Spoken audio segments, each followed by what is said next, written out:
Par ailleurs, il est quand même à préciser que j'ai reçu bon nombre de courriers attestant du travail des avocats dans la restructuration. Il y a le courrier d'un notaire, Cabrol, de Mérignac, qui répond à Maître Laporte dans la restructuration, y compris ma banque.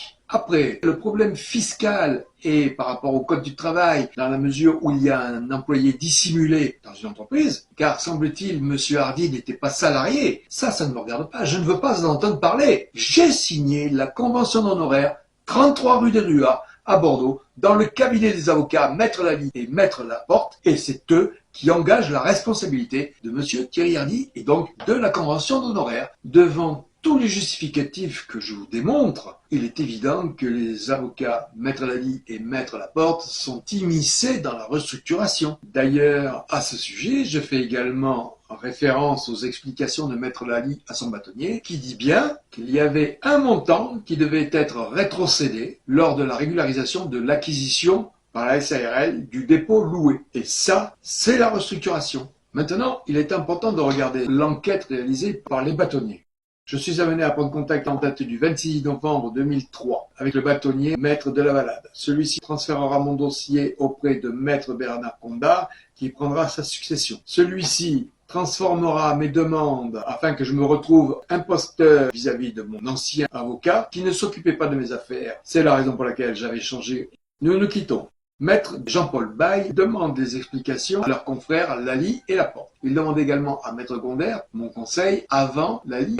À ce titre, il est important de préciser que Maître Gondère, m'ayant répondu qu'il ne savait pas comment il allait être réglé, ce qui expliquait pourquoi il n'avait rien intenté jusqu'alors, compte tenu que l'avocat Maître Gondère n'avait pas confiance en moi, son client, j'allais chercher une source de conseil et d'avocat chez un autre. Et là, encore une fois, Maître Gondère présente des honoraires par rapport aux instances que lui n'a pas instruites. Alors là, je suis désolé. Je veux bien régler des honoraires, mais faut-il qu'il ait fait quelque chose? Et je n'en ai jamais entendu parler. Il ne m'a jamais présenté de convention d'honoraires, hormis l'affaire DCS, dont il a été débouté également. Et il a été réglé intégralement à la hauteur de la convention d'honoraires. Je trouve très mal justifié les factures d'honoraires qu'il a présentées au bâtonnier. D'autant plus que je n'en ai jamais entendu parler. Et on m'a contraint à les régler. Ce qui a été fait pour ne pas prendre de retard dans les affaires que je comptais instruire. C'est ni plus ni moins que du racket en bande organisée. C'est ce service public de la justice française et ni plus ni moins que du racket. Je suis allé chercher d'autres avocats pour pouvoir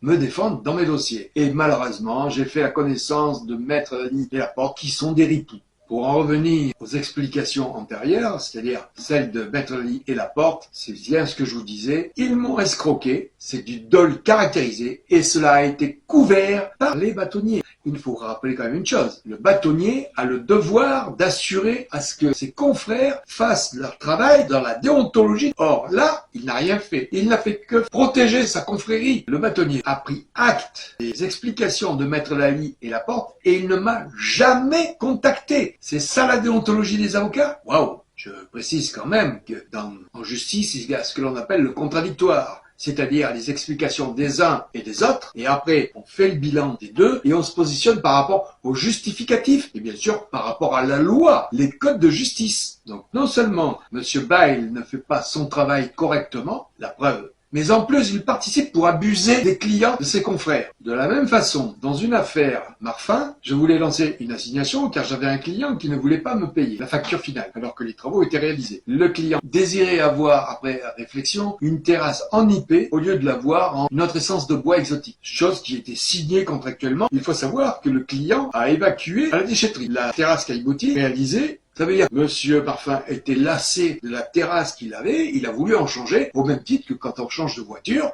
la voiture est encore tout à fait viable, mais on change de voiture régulièrement, et donc c'est une question de goût et de couleur. Mais à ce moment-là, il paye la facture. Or là, il ne l'a pas soldée. C'est bien la raison pour laquelle je voulais faire une instance juridique. Et d'ailleurs, à ce titre, Maître Gondère me disait justement, ah mais là c'est clair, nous allons faire une instance, car là c'est évident, la justice ne peut que déterminer le paiement à valoir. Et après ça, Maître Gondère donne des explications à son bâtonnier, car il sait très bien qu'il n'a pas lancé l'affaire. Il dit, je me réserve sur les suites de ce dossier. Waouh! C'est justement pour ça que je voulais quitter Maître Gondère. Il n'était pas professionnel et il n'était pas plus intègre avec moi, son client. Et pour en revenir à cette assignation Morphin, Maître Laporte m'a fait une assignation et il me disait qu'il restait dans l'attente d'une fixation d'audience. Eh bien là, j'ai écrit à Bordeaux et je n'ai reçu aucune réponse. Vous voyez l'ampleur du désastre. Ils font tous défaut en écriture. C'est invraisemblable. On porte plainte contre eux, les lois sont censées nous protéger et en fin de compte, on ne peut rien faire.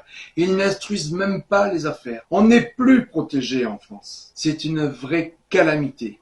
C'est affolant. En article 1 des droits de l'homme dans la Constitution de 1958, il est bien noté liberté, égalité de tous en droit, fraternité. Sommes-nous réellement égaux en droit? On se fait abuser, on n'arrive à rien. Il est incontestable que les avocats Lally Laporte, avec leur commanditaire M. Thierry Hardy, ont bien abusé de mes droits. Ils m'ont escroqué, volé, abusé de toutes parts. Donc, c'est entièrement répréhensible.